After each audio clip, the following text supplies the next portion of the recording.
ನಮಸ್ಕಾರ ಸ್ನೇಹಿತರೆ international environmental conventions ಬಗ್ಗೆ ನಾವು ಇವತ್ತು ತಿಳ್ಕೊಳ್ಳೋಣ. ವೆರಿ ಇಂಪಾರ್ಟೆಂಟ್ ಸರ್ ನಮ್ಮ ಎಕ್ಸಾಮ್ ಪರ್ಸ್ಪೆಕ್ಟಿವ್ ಇಂದ. ಯಾಕೆಂತಂದ್ರೆ ಆ, ಪ್ರತಿ ಎಕ್ಸಾಮ್ ಅಲ್ಲೂ especially group C K S ಅಲ್ಲಿ ಇದು ಕೇಳ್ತಾನೆ ಇರ್ತಾನೆ, ಪ್ರತಿ ಎಕ್ಸಾಮ್ ಅಲ್ಲೂ ಬರ್ತಾನೆ ಇರ್ತದೆ. And we are doing today only 15 minutes revision. Okay, 15 ನಿಮಿಷದಲ್ಲಿ ಸಿಂಗಲ್ ಲೈನ್ ಅಲ್ಲಿ ಇದ್ರ ಬಗ್ಗೆ ತಿಳ್ಕೊಳ್ಳೋಣ. Very important. ಅಂತಾರಾಷ್ಟ್ರೀಯ ಪರಿಸರ ಸಮಾವೇಶಗಳ ಒಂದು ಶಿಷ್ಟಾಚಾರಗಳು ರಿವಿಷನ್ ಆಗುತ್ತೆ ನಿಮ್ಗೆ. ಬನ್ನಿ ಸರ್. ಇಲ್ಲಿ ಪ್ರಮುಖವಾಗಿ ನಮಗೆ ನೋಡೋದಾದ್ರೆ 1971-72 ಸ್ಟಾರ್ಟ್ ಆಗುತ್ತೆ ನಮ್ಮ ರಾಮ್ಸಾರ್ ಕನ್ವೆನ್ಷನ್ ಇಂದ.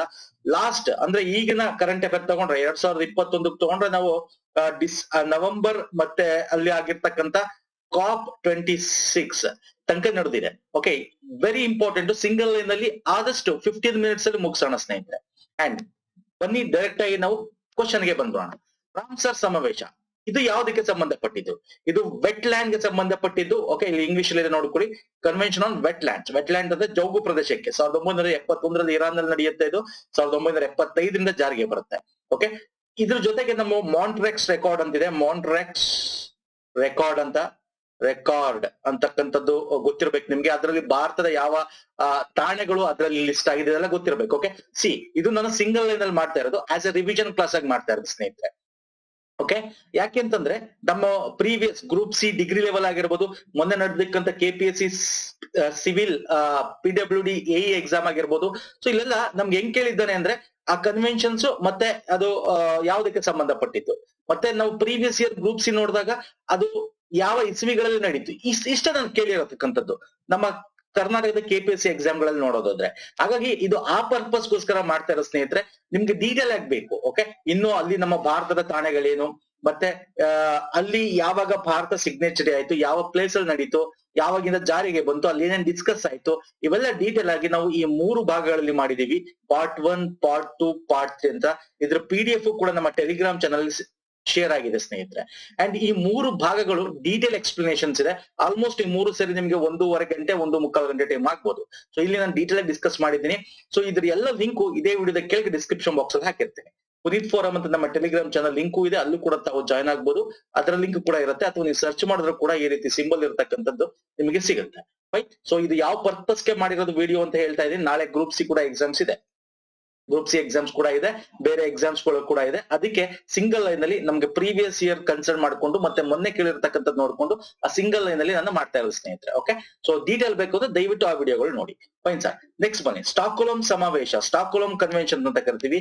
ಇದು ಪರ್ಸಿಸ್ಟೆನ್ಸ್ ಆಫ್ ಆರ್ಗಾನಿಕ್ ಪೊಲ್ಯೂಷನ್ಸ್ ಬಗ್ಗೆ ಇರ್ತಕ್ಕಂಥದ್ದು. ಅಂದ್ರೆ ನಿರಂತರ ಸಾವಯವ ಮಾಲಿನ್ಯಕಾರಗಳ ಅನ್ನ ತಡಿಬೇಕು ಅಂತ. ಸಾವಯವ ಮಾಲಿನ್ಯಕಾರಗಳು ಅಂತಂದ್ರೆ ಏನು ಅಂದ್ರೆ, ಫಾರ್ ಎಕ್ಸಾಂಪಲ್ ಇದು ಒಂದ್ಸಲ ಬಿಡುಗಡೆ ಆದ್ರೆ ತುಂಬಾ ನಶಿಸ್ ಹೋಗಲ್ಲ, ತುಂಬಾ ಮ್ಯಾಗ್ನಿಫಿಕೇಶನ್ ಆಗುತ್ತೆ. ಓಕೆ, ಇನ್ನು ಹೆಚ್ಚಾಗ್ತಾ ಹೋಗುತ್ತೆ. ಫಾರ್ ಎಕ್ಸಾಂಪಲ್ ಆಲ್ಡ್ರಿನ್ ಆಗಿರ್ಬೋದು, DDT ಆಗಿರ್ಬೋದು. ಓಕೆ, ಸೊ ಇಂಥದ್ದು ಅಂದ್ರೆ ಅಲ್ಲಿಗೆ ಕೂತ್ಕೊಳ್ಳುತ್ತೆ. ಇದನ್ನ ನಾವು ತಡಿಬೇಕು ಅಂತ. ಇದು ಸ್ವಿಟ್ಜರ್ಲ್ಯಾಂಡ್ ಜಿನವಾದ 2001 ಅಳವಡಿಸ್ಕೋತೀವಿ. 2004 ಇದು ಜಾರಿಗೆ ಬರುತ್ತೆ. ಮತ್ತೆ ಸೈಟ್ಸ್ ಅಂತಕ್ಕಂಥದ್ದು ಏನು ಸರ್? ಸೈಟ್ಸ್ ಅಂದ್ರೆ ಫುಲ್ ಫಾರ್ಮ್ ನೋಡಿ. Convention on international trade in endangered species of wild fauna and flora ಅಂತ.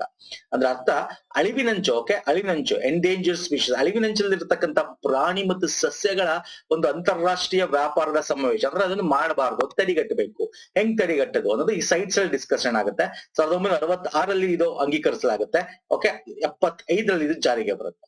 ಯಾವುದು ಸರ್? ಸೈಟ್ಸ್. ನೆಕ್ಸ್ಟ್ ಬನ್ನಿ, ಜೈವಿಕ ವೈವಿಧ್ಯಕ ಸಮಾವೇಶ ಅಂದ್ರೆ ಕನ್ವೆನ್ಷನ್ ಆನ್ ಬಯೋಲಾಜಿಕಲ್ ಡೈವರ್ಸಿಟಿ ಅಂತ ಕರಿತೀವಿ. ಇದು ಒಂದು ಬಯೋಲಾಜಿಕಲ್ ಡೈವರ್ಸಿಟಿ ಅಂದ್ರೆ ಜೈವ ವೈವಿಧ್ಯತೆ, ನಮ್ಮ ಒಂದು ಜೈವ ವೈವಿಧ್ಯತೆಯನ್ನ ನಾವು ರಕ್ಷಿಸ್ಕೋಬೇಕು.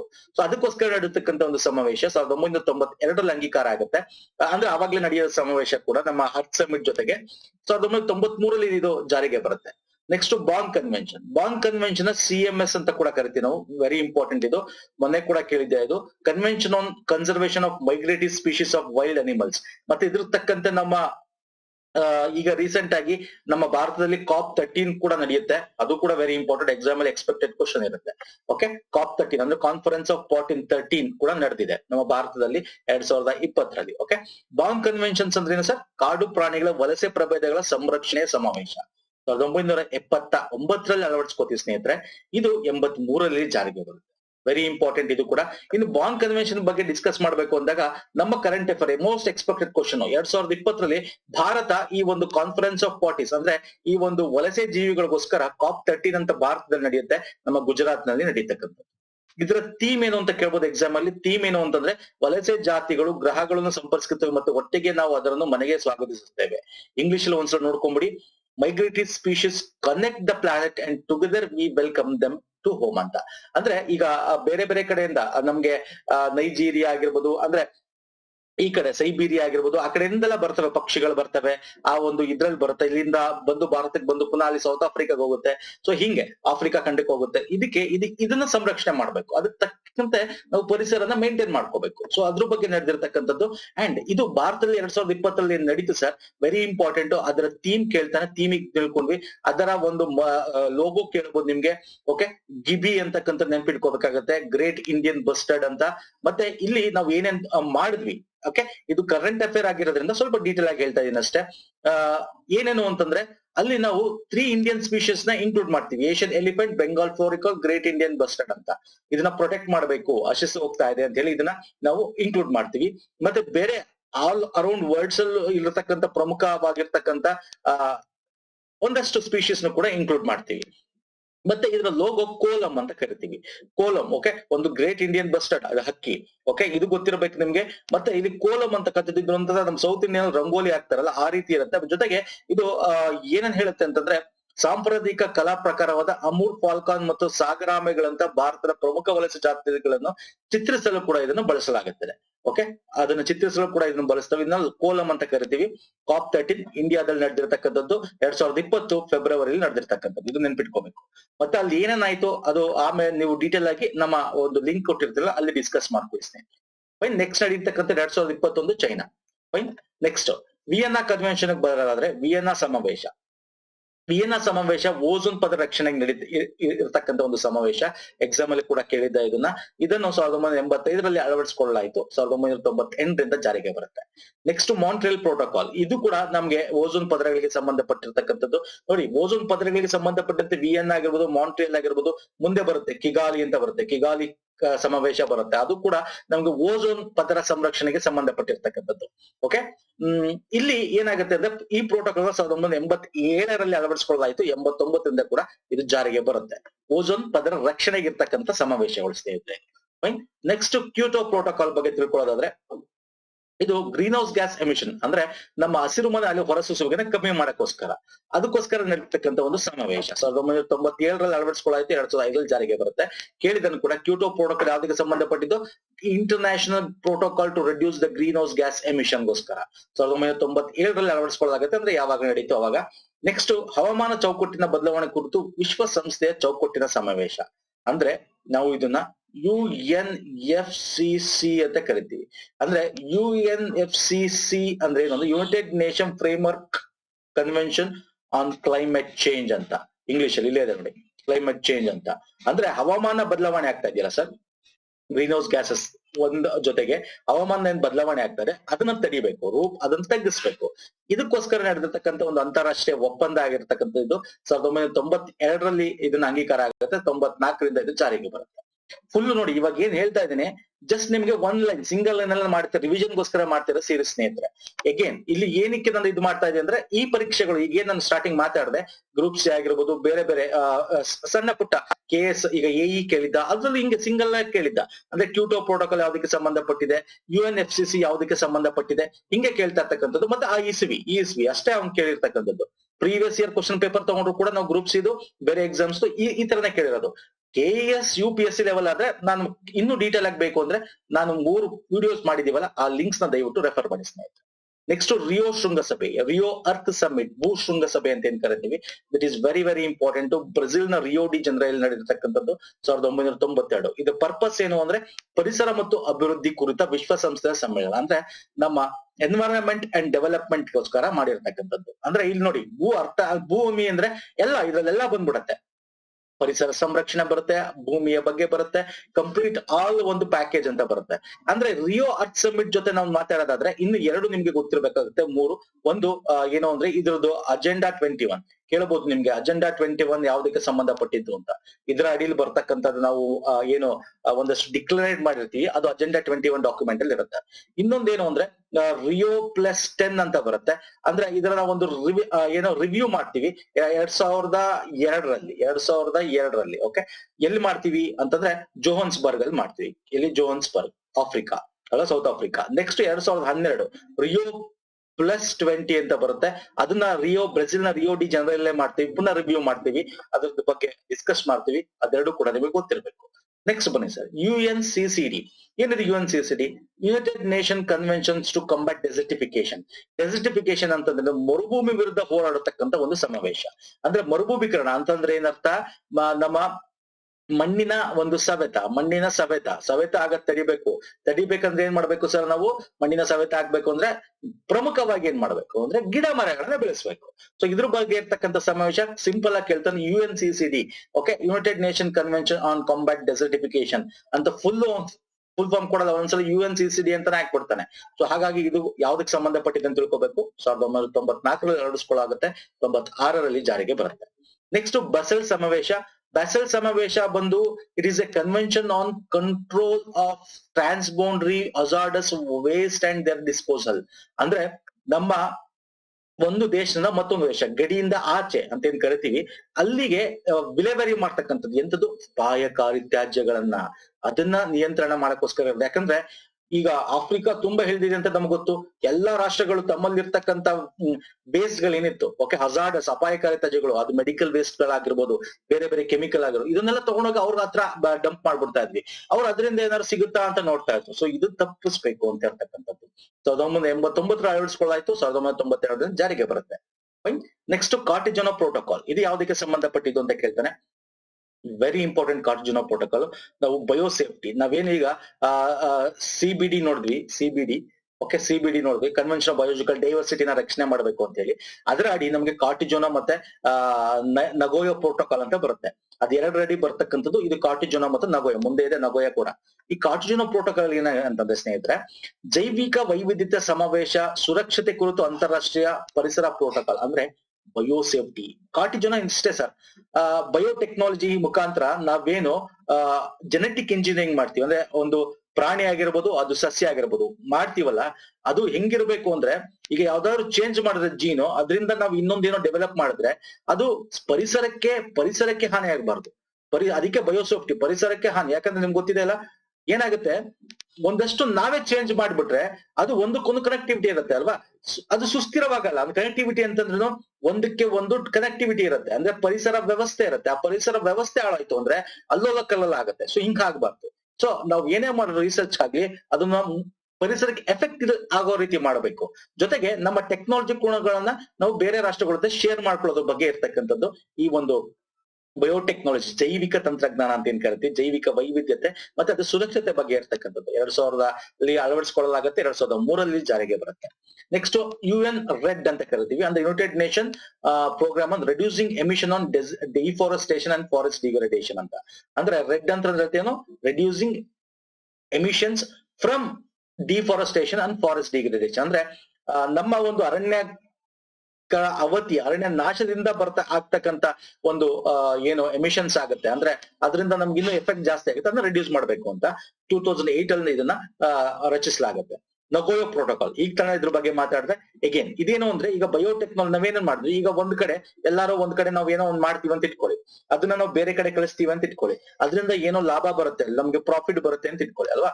ಏನೋ ಒಂದು ನಾವು ಬಯೋಟೆಕ್ನಾಲಜಿ ಮುಖಾಂತರ ಏನೋ ಜೈವಿಕ ಅದು ಏನೋ ಮಾಡ್ತೀವಿ, ಜೈವಿಕ ವೈವಿಧ್ಯತೆ ಸಮಾವೇಶಕ್ಕೆ ಸಂಬಂಧಪಟ್ಟಂತೆ ಏನೋ ಮಾಡ್ತೀವಿ. ಸೊ ಅದರಿಂದ ಬರ್ತಕ್ಕಂತ ಪ್ರಾಫಿಟ್ ಏನಿದೆ ಅದನ್ನ ಸಮಾನವಾಗಿ ಹಂಚ್ಕೋಬೇಕು. ಸಮಾನವಾಗಿ ಅಂತಂದ್ರೆ, ಈಗ ಯಾವ್ದೋ ಬುಡಕಟ್ಟು ಜನರಿಗೆ ಏನೋ ಗೊತ್ತಿರುತ್ತೆ, ಅಲ್ಲಿಂದ ನಾವ್ ಏನೋ ತಗೊಂಡು ಏನೋ ಎಕ್ಸ್ಪೆರಿಮೆಂಟ್ ಮಾಡಿರ್ತೀವಿ, ಏನೋ ದುಡ್ಡು ಬರುತ್ತೆ, ನಾವು ಬೇರೆ ಕಡೆಗೂ ಶೇರ್ ಮಾಡ್ತೀವಿ, ಅಲ್ಲಿಂದ ಕೂಡ ದುಡ್ಡು ಬರುತ್ತೆ.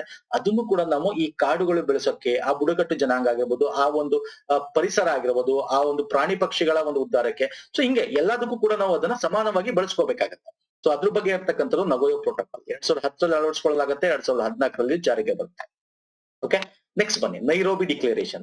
ಸಿಂಪಲ್ ಆಗಿ ಕೇಳ್ತಾರೆ ನೈರೋಬಿ ಬಗ್ಗೆ. ಇದು ಏನಕ್ಕಿದೆ ಅಂದ್ರೆ ಕೋಸ್ಟಲ್, ಅಂದ್ರೆ ನಮ್ಮ ಓಷನ್ ಕೋಸ್ಟಲ್ ಏರಿಯಾಸ್ ಏನಿದೆ ಸರ್, ಓಷನ್ ಕೋಸ್ಟಲ್ ಎನ್ವೈರನ್ಮೆಂಟ್, ಅಂದ್ರೆ ನಮ್ಮ ಓಷನ್ ನ ಕೋಸ್ಟಲ್ ಎನ್ವೈರನ್ಮೆಂಟ್ ನ ಮತ್ತೆ ಈ ಒಂದು ರಿವರ್ಸ್ ನ ಅದನ್ನ ಪ್ರೊಟೆಕ್ಷನ್ ಮಾಡಕ್ಕೋಸ್ಕರ ಇರತಕ್ಕಂತ ಒಂದು ಸಮಾವೇಶ. ಇದರಿಂದ ಯಾಕಂದ್ರೆ ನಮ್ಗೆ ಗೊತ್ತಿದೆ ಓಷನ್ ಮತ್ತು ಕೋಸ್ಟಲ್ ಏರಿಯಾ ಹೆಂಗಾಗಿದೆ ಅಂತಂದ್ರೆ ಡಿಗ್ರೇಡ್ ಆಗ್ತಾ ಬರ್ತಾ ಇದೆ. ಅಂದ್ರೆ ಅದು ನಾಶ ಆಗ್ತಾ ಬರ್ತಾ ಇದೆ, ವೇಗವಾಗಿ ಅವನತಿ ಹೊಂದ್ತಾ ಇದೆ. ಅದನ್ನ ಸುಸ್ಥಿರ ನಿರ್ವಹಣೆ ಮಾಡ್ಕೋಬೇಕು, ಸಸ್ಟೈನಬಲ್ ಆಗಿ ಅದನ್ನ ಯುಟಿಲೈಸ್ ಮಾಡ್ಕೋಬೇಕು, ಹಾಗೆ ಅದನ್ನ ಬೆಳೆಸ್ಕೊಂಡ್ ಬರಬೇಕು. ಅದಕ್ಕೆ ಸಂಬಂಧತೆ ಇರತಕ್ಕಂಥದ್ದು 1985ರಲ್ಲಿ ಸಹಿ ಮಾಡಲ್ಪಟ್ಟಿರ್ತಕ್ಕಂಥದ್ದು 96ರಿಂದ ಜಾರಿಗೆ ಬರುತ್ತೆ.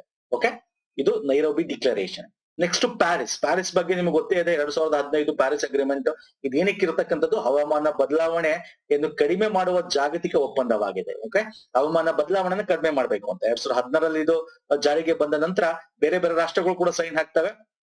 ಓಕೆ, ಈಗ 2019ಕ್ಕೆ ಹೋಲಿಸ್ಕೊಂಡ್ರೆ 195 ನಮ್ಮ ಯುನೈಟೆಡ್ ನೇಷನ್ ಏನು ರಾಷ್ಟ್ರಗಳಿವೆ ಅದ್ರಲ್ಲಿ 180ಕ್ಕಿಂತ ಹೆಚ್ಚು ಇದಕ್ಕೆ ಸೈನ್ ಹಾಕಿದೆ. ಭಾರತ 2016ರಲ್ಲಿ ಇದಕ್ಕೆ ಸೈನ್ ಆಗುತ್ತೆ. ನಿಮ್ಗೆ ಪ್ಯಾರಿಸ್ ಅಂತ ತಕ್ಷಣ ನಿಮ್ಗೆ ಗೊತ್ತಾಗ್ಬೇಕು, ಅಲ್ಲೇ ನಾವು ಇಂಟರ್ನ್ಯಾಷನಲ್ ಸೋಲಾರ್ ಅಲಿಯನ್ಸ್ ಅಂತ ಏನ್ ಮಾಡ್ತೀವಿ, ನಾವು ಭಾರತದ ISA ಅನ್ನು ಎಸ್ಟಾಬ್ಲಿಷ್ ಮಾಡ್ತೀವಿ, ಅಲ್ಲೇ ಮಾಡ್ತಕ್ಕಂಥದ್ದು. ಸೊ ಓಕೆ, ಇದ್ರ ಬಗ್ಗೆ ವೆರಿ ಇಂಪಾರ್ಟೆಂಟ್, ಎಕ್ಸಾಮ್ ಅಲ್ಲಿ ಕೇಳ್ತಾನೆ. ಇದು ಕಿಗಾಲಿ ಒಪ್ಪಂದ ನಾನು ನಿಮ್ಗೆ ಈ ವಿಡಿಯೋ ಸ್ಟಾರ್ಟಿಂಗ್ ಅಲ್ಲಿ ಹೇಳ್ತಾ ಬರ್ತಾ ಇದೆ. ಇದು ಮಾಂಟ್ರಿಯಲ್ ಪ್ರೋಟೋಕಾಲ್ಗೆ ತಿದ್ದುಪಡಿ ಮಾಡ್ತಕ್ಕಂಥದ್ದು. ಏನು ಮಾಂಟ್ರಿಯಲ್ ಪ್ರೋಟೋಕಾಲ್? ನಮ್ಮ ಓಝೋನ್ ಪದರದ ಬಗ್ಗೆ ಸಂಬಂಧಪಟ್ಟಿರ್ತಕ್ಕಂಥದ್ದು. ಸೊ ಇದು ಕೂಡ ಕಿಗಾಲಿ ಒಪ್ಪಂದ, ಅದರ ಅಮೆಂಡ್ಮೆಂಟ್, ಮಾಂಟ್ರಿಯಲ್ ಪ್ರೋಟೋಕಾಲ್ ನ ಅಮೆಂಡ್ಮೆಂಟ್ 2016ರಲ್ಲಿ ಅಳವಡಿಸ್ಕೋತೀವಿ, 2019ರಲ್ಲಿ ಜಾರಿಗೆ ಬರುತ್ತೆ. ಇನ್ನು ಮಿನಿಮಾಟ ಸಮಾವೇಶ, ಇದು ಎಕ್ಸಾಮ್ ಅಲ್ಲಿ ಕೂಡ ಬಂದಿತ್ತು. ಪಾದರಸ. ಓಕೆ, ಮಿನಿಮಾಟ ಅಂದ ತಕ್ಷಣ ನಮಗೆ ಪಾದರಸ ಅಂತಂದ್ರೆ ನಮ್ಗೆ ಮರ್ಕ್ಯುರಿಯಿಂದ ಆಗ್ತಕ್ಕಂತ ಹೆಲ್ತ್ ಎಫೆಕ್ಟ್ಸ್ ಮತ್ತು ಪರಿಸರ ರಕ್ಷಣೆ. ಅದರಿಂದ ಹಂಗಂಗೆ ಬಿಸಾಕ್ಬಾರ್ದು ಮರ್ಕ್ಯುರಿ. ಈಗ ಮರ್ಕ್ಯುರಿ ಏನಾದ್ರು ವೇಸ್ಟ್ ಆಯ್ತು ಹಂಗೆ ಅದನ್ನ ಮಾಡ್ಬೋದು. ಈವನ್ ಮೈನಿಂಗ್ ಟೈಮಲ್ಲೂ ಕೂಡ ಎಷ್ಟೊಂದು ಮರ್ಕ್ಯುರಿ ತೆಗಿಬೇಕಾದ್ರೆ ಏನಾಗುತ್ತೆ, ಅದು ಲೀಕ್ ಆಗುತ್ತೆ. ಇದರಿಂದ ಪರಿಸರ ಎಫೆಕ್ಟ್ ತುಂಬಾನೇ ಆಗುತ್ತೆ. ಸೊ ಅದನ್ನ ತಡಿಬೇಕು, ಮತ್ತೆ ಅದನ್ನ ನಾವು ಏನ್ ಮಾಡ್ಬೇಕು, ಅದನ್ನ ಸ್ಟೆಪ್ ಬೈ ಸ್ಟೆಪ್ ಅದನ್ನ ನಾವು ಸ್ಟಾಪ್ ಮಾಡ್ಬೇಕು. ಸೊ ಇದಕ್ಕೊಂದು ಟಾರ್ಗೆಟ್ ಇದೆ, ಅದೆಲ್ಲ ನಾನು ಡೀಟೇಲ್ ಆಗಿ ಈಗ ಹೇಳಕ್ಕಾಗಲ್ಲ ಸ್ನೇಹಿತರೆ, ದಯವಿಟ್ಟು ವಿಡಿಯೋಸ್ ನೋಡಿ, ಡಿಸ್ಕ್ರಿಪ್ಷನ್ ಬಾಕ್ಸ್ ಅಲ್ಲಿ ಇರುತ್ತೆ. 2013ರಲ್ಲಿ ಅಳವಡಿಸ್ಕೋತೀವಿ, 2017ರಿಂದ ಜಾರಿಗೆ ಬರುತ್ತೆ. ಯಾವ್ದು ಸರ್? ಮರ್ಕ್ಯುರಿಯಿಂದ ಆಗಿರ್ತಕ್ಕಂಥ ಒಂದು ಇದನ್ನ ತಡೆಗಟ್ಟಬೇಕು ಅಂತ. ಇನ್ನು ನೆಕ್ಸ್ಟ್ ರೋಟರ್ಡ್ಯಾಮ್ ಸಮಾವೇಶ ಅಂತ, ವೆರಿ ಇಂಪಾರ್ಟೆಂಟ್. ಇದೇನು ಅಂದ್ರೆ ಅಂತಾರಾಷ್ಟ್ರೀಯ ವ್ಯಾಪಾರದಲ್ಲಿ ಕೆಲವು ಅಪಾಯಕಾರಿ ರಾಸಾಯನಿಕಗಳು ಮತ್ತು ಕೀಟನಾಶಕಗಳಿಗೆ ಪೂರ್ವ ಮಾಹಿತಿ ಒಪ್ಪಿಗೆ. ಈಗ ಒಂದು ದೇಶದಿಂದ ಇನ್ನೊಂದು ದೇಶಕ್ಕೆ ನಾವು ಕೆಮಿಕಲ್ ಟ್ರಾನ್ಸ್ಪೋರ್ಟ್ ಮಾಡ್ತೀವಿ ಅಂತ ಇಟ್ಕೊಳ್ಳಿ, ಅದನ್ನ ನಾವು ಪ್ರಯರ್ ಇನ್ಫಾರ್ಮ್ಡ್ ಕನ್ಸೆಂಟ್ ಮುಖಾಂತರ ಮಾಡ್ಬೇಕಾಗತ್ತೆ. ಅಂದ್ರೆ ಅರ್ಥ ಏನು ಅಂದ್ರೆ, ಇದನ್ನ ನಿಮ್ಗೆ ಕೊಟ್ರೆ ಇದರಿಂದ ಏನೇನೋ ನಮ್ಗೆ ನೆಗೆಟಿವಿಟಿ ಇದೆ, ಇದರಿಂದ ಏನ್ ಎಫೆಕ್ಟ್ ಆಗುತ್ತೆ ಪರಿಸರಕ್ಕೆ, ಇದನ್ನ ಯುಟಿಲೈಸ್ ಮಾಡಿದ್ರೆ ಹೆಂಗಾಗುತ್ತೆ, ಇದನ್ನ ಪಾಸಿಟಿವಿಟಿ ಏನು ಅಂದ್ರೆ ಮೊದಲೇ ನಾವು ಅದಕ್ಕೆ ಒಪ್ಪಿಗೆ ಸೂಚಿಸ್ಕೊಂಡು ಪ್ರಯರ್ ಇನ್ಫಾರ್ಮ್ ಕನ್ಸೆಂಟ್ ಮುಖಾಂತರ ಈ ಹಜಾರ್ಡಸ್ ಕೆಮಿಕಲ್ ಅಂತ ಏನ್ ಕರಿತೀವಿ, ಓಕೆ, ಅಪಾಯಕಾರಿ ರಾಸಾಯನಿಕಗಳು, ಕೀಟನಾಶಕಗಳೇನಿದೆ ಅದನ್ನ ನಾವು ಕಳ್ತಕ್ಕಂಥ ಅದ್ರ ಬಗ್ಗೆ ಇರ್ತಕ್ಕಂಥ ಒಂದು ಸಮಾವೇಶ. ಅದಕ್ಕೊಂದಷ್ಟು ರೂಲ್ಸ್ ಅಂಡ್ ರೆಗ್ಯುಲೇಷನ್ ನ ಈ ಒಂದು ಸಮಾವೇಶದಲ್ಲಿ ಹಾಕ್ತಾರೆ. 1998ರಲ್ಲಿ ಅಳವಡಿಸ್ಕೋತೀವಿ, 2004ರಿಂದ ಇದು ಜಾರಿಗೆ ಬರುತ್ತೆ. ಕೇಳಬಹುದು, ರೋಟರ್ಡ್ಯಾಮ್ ಕನ್ವೆನ್ಷನ್ ಯಾವುದಕ್ಕೆ ಸಂಬಂಧಪಟ್ಟಿದ್ದು? ಅಂತಾರಾಷ್ಟ್ರೀಯ ವ್ಯಾಪಾರದಲ್ಲಿ ಕೆಲವು ಅಪಾಯಕಾರಿ ರಾಸಾಯನಿಕ ಮತ್ತು ಕೀಟನಾಶಕಗಳ ಪೂರ್ವ ಒಪ್ಪಿಗೆಗೆ ಕಾರ್ಯವಿಧಾನ ಕುರಿತಿರ್ತಕ್ಕಂಥ ಒಂದು ಸಮಾವೇಶ, ಅಂದ್ರೆ ಪ್ರಯರ್ ಇನ್ಫಾರ್ಮ್ಡ್ ಕನ್ಸೆಂಟ್. ಓಕೆ, ಅದ್ರ ಬಗ್ಗೆ ಇರ್ತಕ್ಕಂಥ ಒಂದು ಸಮಾವೇಶ. ನೆಕ್ಸ್ಟ್ ಬನ್ನಿ, ಇದು ಕರೆಂಟ್ ಅಫೇರ್ 2019ರಲ್ಲಿ ಆಗಿರ್ತಕ್ಕಂಥದ್ದು. ಒಟ್ಟಿಗೆ 3 BRS ಕನ್ವೆನ್ಷನ್ಸ್ ಅಂತ ಆಗುತ್ತೆ. ಅದಕ್ಕೆ ಇದನ್ನು ತಗೊಂಡಿರ್ತಕ್ಕಂಥದ್ದು ಸ್ನೇಹಿತರೆ. BRS ಕನ್ವೆನ್ಷನ್ಸ್ ಅಂದ್ರೆ ಬಸಲ್, ಬಿ ಅಂದ್ರೆ Basel convention, Rotterdam convention, Stockholm convention. Stockholm convention ನಮಗೆ ಪರ್ಸಿಸ್ಟೆನ್ಸ್ ಆಫ್ ಆರ್ಗಾನಿಕ್ ಪೊಲ್ಯೂಟೆಂಟ್ಸ್, ನಾವು ಈಗ ತಾನೇ ಸ್ಟಾರ್ಟಿಂಗ್ ಅಲ್ಲಿ ನೋಡಿದ್ವಿ ಅಲ್ವಾ. ಮತ್ತೆ ರೋಟರ್ಡ್ಯಾಮ್ ಕನ್ವೆನ್ಷನ್ ಅಂತಂದ್ರು ಈಗ ಹಿಂದೆ ತಾನೇ ನೋಡಿದ್ವಿ. ಏನಿದು? ರಾಸಾಯನಿಕ ಪದಾರ್ಥಕ್ಕೆ ಸಂಬಂಧಪಟ್ಟಂತೆ. ಬಸಲ್ ಕನ್ವೆನ್ಷನ್ ಯಾವ್ದಕ್ಕೆ ಸಂಬಂಧಪಟ್ಟಿದ್ದು ಹೇಳಿ, ಪಟಾಪಟ್ ಅಂತ ಹೇಳಿ ಕಮೆಂಟ್ ಮಾಡಿ, ನೋಡಿದ್ವಲ್ಲ ಈಗ ತಾನೆ. ಸೊ ಈ 3 ಕನ್ವೆನ್ಷನ್ಗಳು ಒಟ್ಟಿಗೆ ನಡೀತವೆ. ಎಲ್ಲಿ ಅಂದ್ರೆ 2019ರಲ್ಲಿ ಏಪ್ರಿಲ್ 29ರಿಂದ 10 ಈ ಸ್ವಿಟ್ಜರ್ಲ್ಯಾಂಡ್ ಜಿನವಾದಲ್ಲಿ ನಡೆಯುತ್ತೆ. ಹಾಗಾಗಿ ಇದ್ರ ಬಗ್ಗೆ ಎಕ್ಸ್ಪ್ರೆಷನ್ ಅಂದ್ರೆ BRS ಕನ್ವೆನ್ಷನ್ ಅಂದ್ರೆ ಏನು, ಇದ್ರ ಫುಲ್ ಫಾರ್ಮ್ ಏನು, 2019ರಲ್ಲಿ ನಡೀತು ಅಂತ ಕೇಳಬಹುದು, ಸ್ವಿಟ್ಜರ್ಲ್ಯಾಂಡ್ ನಲ್ಲಿ ನಡೀತು ಅಂತ ಕೇಳಬಹುದು, ಅಥವಾ ಇದು ಎಲ್ಲಿ ನಡೀತು ಅಂತ ಕೇಳಬಹುದು. ಹಾಗಾಗಿ ಇದು ಇಂಪಾರ್ಟೆಂಟ್ ಆಗುತ್ತೆ. ಮತ್ತೆ ಅದರ ಥೀಮ್ ಏನು ಅಂತ ನಾನು ತಗೊಂಡಿದ್ದೀನಿ, ಟ್ರಿಪಲ್ ಕಾಪ್ಸ್ ಅಂತಾನೆ ಕರಿತೀವಿ ಇದನ್ನ. 14-9-9 ಓಕೆ, ಟ್ರಿಪಲ್ ಕಾಪ್ಸ್ ಅಂತ ಕರಿತೀವಿ, ಕಾನ್ಫರೆನ್ಸ್ ಆಫ್ ಪಾರ್ಟೀಸ್ ಅಂತ. ಇದ್ರ ಥೀಮ್ ಏನು ಅಂದ್ರೆ clean planet, healthy people, sound management of chemicals and waste ಅಂತ. ಏನ್ ಹೇಳಿ? Clean planet, healthy people, sound management of chemicals and waste. ಇಲ್ಲಿ ಕನ್ನಡದಲ್ಲಿ ನೋಡ್ಕೊಂಡ್ಬಿಡಿ, ಇದ್ರ ಬಗ್ಗೆ ಕೇಳತಕ್ಕಂಥ ಚಾನ್ಸಸ್ ಇವೆ. Next COP25. ಓಕೆ, ಇದು ರೀಸೆಂಟ್ ಆಗಿ ಆಗಿರೋದ್ರಿಂದ ಇದನ್ನ ತಗೊಂಡಿದ್ವಿ, ಇಲ್ಲಾಂದ್ರೆ ನಾವು ತಗೋತಿರ್ಲಿಲ್ಲ. 2019ರಲ್ಲಿ ನಡೆಯುತ್ತೆ ಇದು. ಇದು ಯಾವ್ದಕ್ಕೆ ಸಂಬಂಧಪಟ್ಟಿದ್ರೆ United Nation framework convention on climate change, ಅಂದ್ರೆ UNFCCC ಬಗ್ಗೆ ಸಂಬಂಧಪಟ್ಟಿರ್ತಕ್ಕಂಥದ್ದು. ಇದು ಎಲ್ಲಿ ನಡೆಯುತ್ತೆ ಅಂತಂದ್ರೆ ಮ್ಯಾಡ್ರಿಡ್ ಸ್ಪೇನ್ ಅಲ್ಲಿ ನಡೆಯುತ್ತೆ ಡಿಸೆಂಬರ್ ಅಲ್ಲಿ. ಓಕೆ, ಇದಿಷ್ಟು ತಿಳ್ಕೊಂಡ್ರೆ ಸಾಕು. ಮತ್ತೆ ಫೈನಲಿ 2021ರಲ್ಲಿ ನಡೆಯತಕ್ಕಂತ COP26 ಇದ್ರ ಬಗ್ಗೆ ಎಕ್ಸಾಮ್ ಅಲ್ಲಿ ಬರುತ್ತೋ ಇಲ್ಲೋ ಗೊತ್ತಿಲ್ಲ, ಈಗ ರೀಸೆಂಟ್ ಆಗಿ ಆಗಿರೋದ್ರಿಂದ. ಬಟ್ ಅಪ್ಕಮಿಂಗ್ ಎಕ್ಸಾಮ್ಸ್ ಅಂತೂ ಬರುತ್ತೆ. ಬಟ್ ಎಕ್ಸಾಮ್ ನವೆಂಬರ್ ಅಲ್ಲಿ ಆಗಿರೋದು, ಇದು ಅಕ್ಟೋಬರ್ ಎಂಡ್ ನವೆಂಬರ್ ಅಲ್ಲಿ. ಸೊ ಹಾಗಾಗಿ ಇದನ್ ಬಗ್ಗೆ ತಿಳ್ಕೊಂಡಿದ್ರೆ ಒಳ್ಳೇದು. ಇದು UK ನಡೀತಕ್ಕಂಥದ್ದು. ಇದು ಕೂಡ UNFCCಯ ಒಂದು ಭಾಗ, ಅದರ ಒಂದು ಎಕ್ಸ್ಟೆನ್ಷನ್ ಅಂದ್ರೆ ಕಾನ್ಫರೆನ್ಸ್ ಆಫ್ ಪಾರ್ಟೀಸ್. ವರ್ಷ ಎಲ್ಲೆಲ್ಲಿ ನಡೆಯುತ್ತಲ್ಲ ಅದನ್ನ ಕಾನ್ಫರೆನ್ಸ್ ಆಫ್ ಪಾರ್ಟೀಸ್ ಅಂತ ಕರಿತೀವಿ. ಇದು UK ನಡೆಯುತ್ತೆ ಸರ್, ಗ್ಲಾಸ್ಗೋ. ಓಕೆ, UK ನಡೆಯುತ್ತೆ. ಇಟಲಿ ಕೂಡ ಇದರ ಒಂದು ಏನಾಗಿರುತ್ತೆ, ಶೇರ್ಡ್ ಪಾರ್ಟ್ನರ್ಶಿಪ್ ತಗೊಂಡಿರುತ್ತೆ ಇಟಲಿ ಕೂಡ. ಓಕೆ, ಇದ್ರ ಬಗ್ಗೆ ರೀಸೆಂಟ್ ಆಗಿ ಆಗಿರೋದ್ರಿಂದ ಇದ್ರ ಬಗ್ಗೆ ಜಾಸ್ತಿ ಎಕ್ಸ್ಪ್ಲೋರ್ ಮಾಡಕ್ ಹೋಗಲ್ಲ.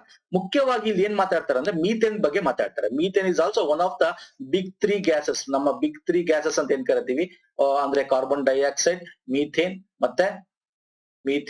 ಮತ್ತೆ ನಮ್ಮ ಇದು ನೈಟ್ರಸ್ ಆಕ್ಸೈಡ್. ಸೊ ಈ 3 ಬಿಗ್ 3 ಗ್ಯಾಸಸ್ ನಮಗೆ ಜಾಸ್ತಿ ಎಫೆಕ್ಟ್ ಮಾಡ್ತಕ್ಕಂಥದ್ದು. ಸೊ ಬಟ್ ಇಲ್ಲಿ ನಾವು ಈ ಒಂದು COP26 ಅಲ್ಲಿ ಮೀಥೇನ್ ಪ್ಲೆಡ್ಜ್ ಬಗ್ಗೆ ಮಾತಾಡ್ತೀವಿ. ಮೀಥೇನ್ ನ ಹೆಂಗೆ ನಾವು ಕಮ್ಮಿ ಮಾಡ್ಬೇಕು ಗ್ರೀನ್ ಹೌಸ್ ಗ್ಯಾಸಸ್ ಇಂದ, ಇದನ್ನ ಬಗ್ಗೆ ಹೆಚ್ಚಾಗಿ ಮಾತಾಡ್ತಾರೆ ಇದರಲ್ಲಿ. ಮತ್ತೆ ಭಾರತ ಒಂದು 5 ಮುಖ್ಯವಾಗಿ PM ಪ್ರಧಾನಮಂತ್ರಿಗಳು ಘೋಷಣೆ ಮಾಡ್ತಾರೆ. ಸೊ ಆ ಪಾಯಿಂಟ್ಸ್ ನ ಎಕ್ಸಾಮ್ ಅಲ್ಲಿ ಕೇಳ್ತಕ್ಕಂಥ ಚಾನ್ಸಸ್ ಜಾಸ್ತಿ ಇದೆ. ಏನು 5 ಪಾಯಿಂಟ್ಸ್ ಅಂದ್ರೆ, ಇಂಡಿಯಾ ನಮ್ಮ ಈ ಒಂದು ನಾನ್ ಫಾಸಿಲ್ ಎನರ್ಜಿ ಕೆಪಾಸಿಟಿನ 500 ಗಿಗಾವ್ಯಾಟ್ಗೆ 2030 ಅಷ್ಟರಲ್ಲಿ ಮಾಡ್ಬೇಕು ಅಂತ ತಿಳ್ಕೊಂಡಿದ್ವಿ. ಅಂದ್ರೆ ಏನರ್ಥ ನಾನ್ ಫಾಸಿಲ್ ಅಂತಂದ್ರೆ, ನಮ್ಮ ಈ ಪಳೆಯುಳಿಕೆ ಅಲ್ದೇ ಇರ್ತಕ್ಕಂಥ ಇಂಧನ ಏನಿದೆ ಅಂದ್ರೆ ಅದು ಸೋಲಾರ್ ಆಗಿರ್ಬೋದು ಅಥವಾ ವಿಂಡ್ ಎನರ್ಜಿ ಆಗಿರ್ಬೋದು ಬೇರೆ. ಓಕೆ, ಅಂದ್ರೆ ನಮ್ಮ ಯಾವುದು ಹೈಡ್ರೋ ಎನರ್ಜಿ ಆಗಿರ್ಬೋದು, ಹೈಡ್ರೋ ಎಲೆಕ್ಟ್ರಿಕ್ ಆಗಿರ್ಬೋದು. ಸೊ ಇದರಿಂದ 500 ಗಿಗಾವಾಟ್ಸ್ ನಾವು ಉತ್ಪಾದನೆ ಮಾಡ್ತೀವಿ. ಇದರಿಂದ ಗ್ರೀನ್ ಹೌಸ್ ಗ್ಯಾಸಸ್ ತಡಿಬಹುದು ಅಂತ. ಇನ್ನೊಂದ್ ಏನ್ ಹೇಳ್ತದೆ ಪಾಯಿಂಟ್, ನಮ್ಮ Bharat India will meet 50% of energy requirement from renewable energy. ಅಂದ್ರೆ ನಾವು ಈಗ ಏನು ಎನರ್ಜಿನ ಉತ್ಪಾದನೆ ಮಾಡ್ತಾ ಇದೀವಿ, ಶಕ್ತಿ ಸಂಪನ್ಮೂಲ, ಅದರಲ್ಲಿ 50% ನಾವು ರಿನ್ಯೂವಬಲ್ ಎನರ್ಜಿಯಿಂದ ತಗೊಂಡ್ಬರ್ತೀವಿ. ಅಂದ್ರೆ ನಾವು ನಶಿಸಿ ಹೋಗದ ಇಂಧನದಿಂದ ತಗೊಂಡ್ಬರ್ತೀವಿ ಅಂತ. Next, India will reduce the total project carbon emission by 1 billion tons from now to 2030. 2030 1 billion tons ಅಷ್ಟು ನಾವು ಕಾರ್ಬನ್ ಎಮಿಷನ್ ನ, ಓಕೆ, ಕಾರ್ಬನ್ ಡೈಆಕ್ಸೈಡ್ ಎಮಿಷನ್ ತಡಿತೀವಿ ಅಂತ ಹೇಳ್ತಾ ಇದೆ. ಮತ್ತೆ 2030 ನಾವು 45% ಅಷ್ಟು ನಮ್ಮ ಎಕಾನಮಿ ಏನಿದೆ ಅದು ಈ ಒಂದು ಕಾರ್ಬನ್ ಇಂದ ಬರಲ್ಲ, ಬೇರೆ ಎಕಾನಮಿ ಆಗುತ್ತೆ. ಕಾರ್ಬನ್ ಎಕಾನಮಿ ಅಂದ್ರೇನು, ಆ ಕಾರ್ಬನ್ ಹೊರಸೂಸಿ ನಾವು ಏನು ಪ್ರಾಡಕ್ಟ್ ನ ತರ್ತೀವಿ ಅದು ಕಾರ್ಬನ್ ಎಕಾನಮಿ ಆಗುತ್ತೆ. ಸೊ ಅದರಿಂದ ಇರಲ್ಲ 45% ಅಂತ ಹೇಳ್ತಾ ಇದೆ. ಮೋಸ್ಟ್ ಇಂಪಾರ್ಟೆಂಟ್, 2070 ನಾವು 0 ನೆಟ್ ಟಾರ್ಗೆಟ್ ನ ಅಚೀವ್ ಮಾಡ್ತೀವಿ ಅಂತ. ಅಗೇನ್ 0 ನೆಟ್ ಟಾರ್ಗೆಟ್ ಅಂದ್ರೇನು, ಎಷ್ಟು ನಮ್ಮ ಭಾರತದಿಂದ ಹೊರಸೂಸ್ತೀವಿ ಕಾರ್ಬನ್ ಡೈಆಕ್ಸೈಡ್ ಅಂದ್ರೆ ಎಸ್ಪೆಷಲಿ ಗ್ರೀನ್ ಹೌಸ್ ಗ್ಯಾಸಸ್ ನ, ಅಷ್ಟು ನಾವು ವಾಪಸ್ನ ಈ ಕಾರ್ಬನ್ ಸಿಂಕ್ ನ ಮುಖಾಂತರ ಅದನ್ನ ನಾವು ತಗೋತೀವಿ. ಈಗ ಫಾರ್ ಎಕ್ಸಾಂಪಲ್ 2070 ನಾವು 1000 ಸುಮ್ನೆ ಎಕ್ಸಾಂಪಲ್ ಹೇಳ್ತೇವೆ, 1000 ಹೊರಸೂಸ್ತಾ ಇದೀವಿ ಓಕೆ ಅಂತ ಇಟ್ಕೊಳ್ಳಿ. ಅಷ್ಟು ನಾವು ವಾಪಸ್ಸು ಕಾರ್ಬನ್ ಕೊಳ್ಳ ಅಂದ್ರೆ ಯಾವುದು, ನದಿ ಆಗಿರ್ಬೋದು, ಸಮುದ್ರ ಆಗಿರ್ಬೋದು, ಅಥವಾ ಅರಣ್ಯ ಆಗಿರ್ಬೋದು, ಇದ್ರ ಮುಖಾಂತರ ಬೇರೆ ಯಾವ್ದೋ ಟೆಕ್ನಾಲಜಿ, ಆ 1000 ಕೂಡ ನಾವು ಕನ್ಸರ್ವ್ ಮಾಡ್ಕೋತೀವಿ. ಟೋಟಲ್ ಆಗಿ ಏನಾಗುತ್ತೆ, 0 ಆಗುತ್ತೆ. That is called net zero target ಅಂತ ಕರಿತೀವಿ. ಇದನ್ನ ಅಚೀವ್ ಮಾಡ್ತೀವಿ ಅಂತ ಹೇಳಿರ್ತಕ್ಕಂಥದ್ದು. ಸೊ ಇದೆಲ್ಲನೂ ನಾ ರಿವಿಷನ್ ಪರ್ಪಸ್ ಕರ ಮಾಡಿದೀನಿ ಸ್ನೇಹಿತರೆ. ನಿಮಗೆ ಲಾಸ್ಟ್ ಮೂಮೆಂಟ್ ಅಲ್ಲಿ ಇದು ಹೆಲ್ಪ್ ಆಗುತ್ತೆ ಅಂತ ಅನ್ಕೋತೀನಿ. ಯಾವುದೇ ಎಕ್ಸಾಮ್ಸ್ ಆದ್ರೂ ಕೂಡ ಲಾಸ್ಟ್ ಮೂಮೆಂಟ್ ಅಲ್ಲಿ ಈ ವಿಡಿಯೋ ನೋಡಿ. ಡೀಟೇಲ್ ಬೇಕು ಅಂದ್ರೆ ಈ ವಿಡಿಯೋದ ಕೆಳಗೆ ಡಿಸ್ಕ್ರಿಪ್ಷನ್ ಬಾಕ್ಸ್ ಅಲ್ಲಿ ಇರುತ್ತೆ 3 ವಿಡಿಯೋ, ದಯವಿಟ್ಟು ಅದನ್ನು ಕೂಡ ರೆಫರ್ ಮಾಡಿ. ನೆಕ್ಸ್ಟ್ ವಿಡಿಯೋಲಿ ಸಿಗ್ತೀನಿ. ನಮಸ್ಕಾರ, ಧನ್ಯವಾದಗಳು. ನಮ್ಮ ಟೆಲಿಗ್ರಾಮ್ ಚಾನಲ್ ಕೂಡ ಲಿಂಕ್ ಇದೆ, ಸಬ್ಸ್ಕ್ರೈಬ್ ಮಾಡ್ಕೊಂಡಿಲ್ಲ ಮಾಡ್ಕೊಳ್ಳಿ, ಬೆಲ್ ಬಟನ್ ಒತ್ತಿ. ಧನ್ಯವಾದಗಳು ಸ್ನೇಹಿತರೆ.